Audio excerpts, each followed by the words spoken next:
Hi, this is Mary, and this is another magical math moment. This video is going to be looking at function transformations specifically in regard to horizontal dilations and reflections over the y-axis. So let's get to it.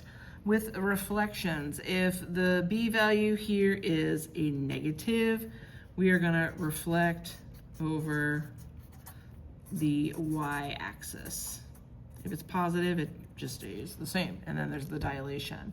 So to get an idea of what that means, because normally we're usually okay with reflecting stuff over the x-axis. That's pretty easy.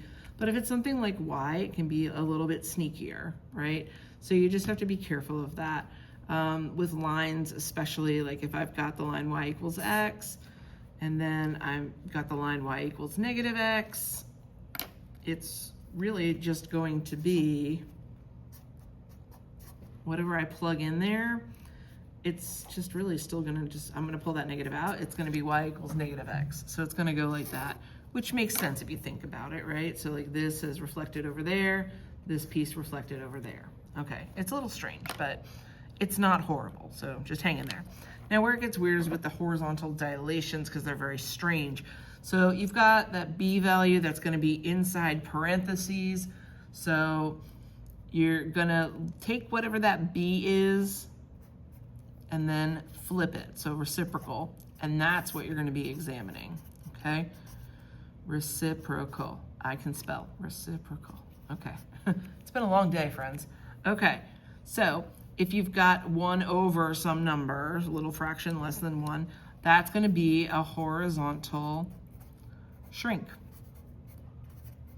So horizontal shrink of 1 over b. Now you're gonna notice with some of this, horizontal shrink, vertical stretch, kind of the same thing. If you've got b, that's a horizontal stretch.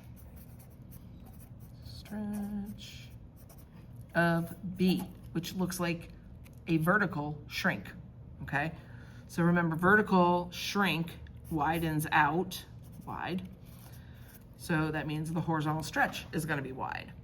Horizontal shrink is like a vertical stretch, so it's gonna be more narrow.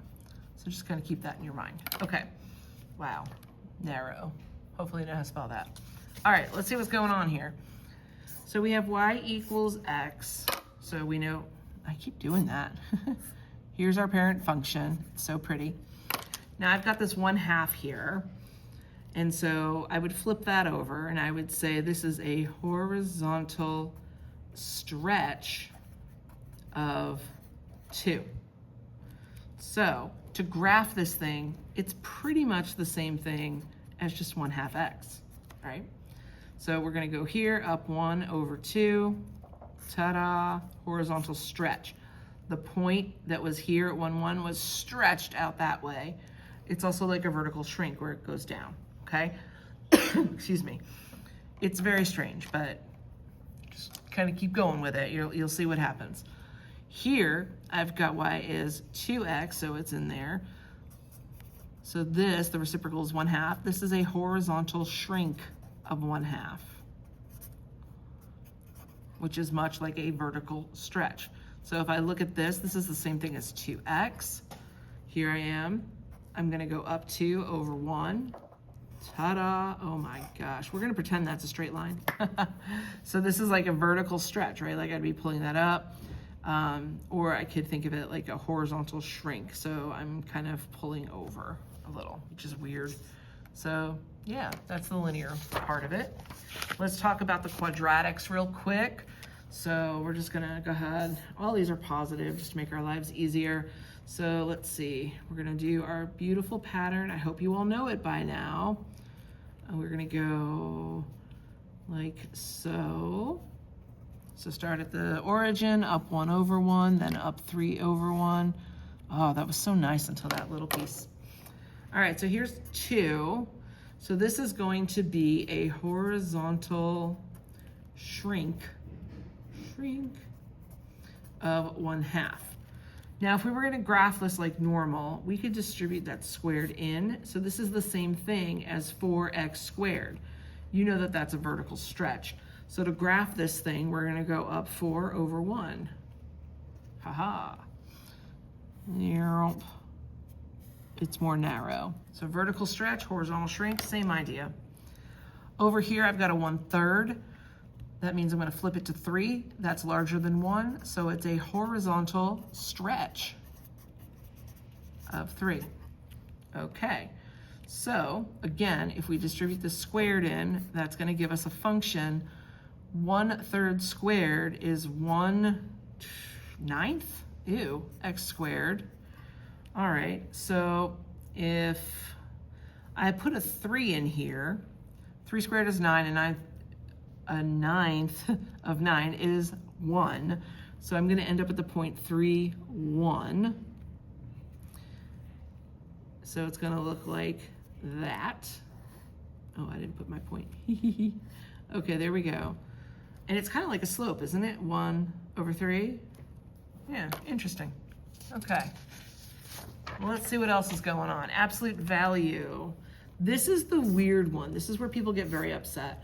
So absolute value of x looks like that. Now, if we think about this, this negative is just going to reflect it over the y-axis. Now, common sense, if I take this piece and flip it over here, don't I just land there? Same thing here. If I take the left side and flip it over, same thing. So this is going to be a little bit strange. I just want you to kind of bear with me here. I know for myself as an instructor, if you had to write an equation, I would be totally fine with you leaving it like that. Some books and other teachers don't like that. So what you can do is rewrite negative x as -1 times x. And a property with absolute value is that you can split things like this apart when you're multiplying. So I have -1 in the absolute value bars times the absolute value of x. We all know the absolute value of -1 is 1, so this is like 1 times the absolute value of x, which is really just the absolute value of x. So it's basically the same graph. It's just flipped over. So that's a little sneaky. I'm not a fan, but you know, sometimes you gotta do the stuff you don't really like. It's all good. I hope this has been helpful. Share this video with a classmate. Don't forget to like and subscribe if this is helping you out. See you next time.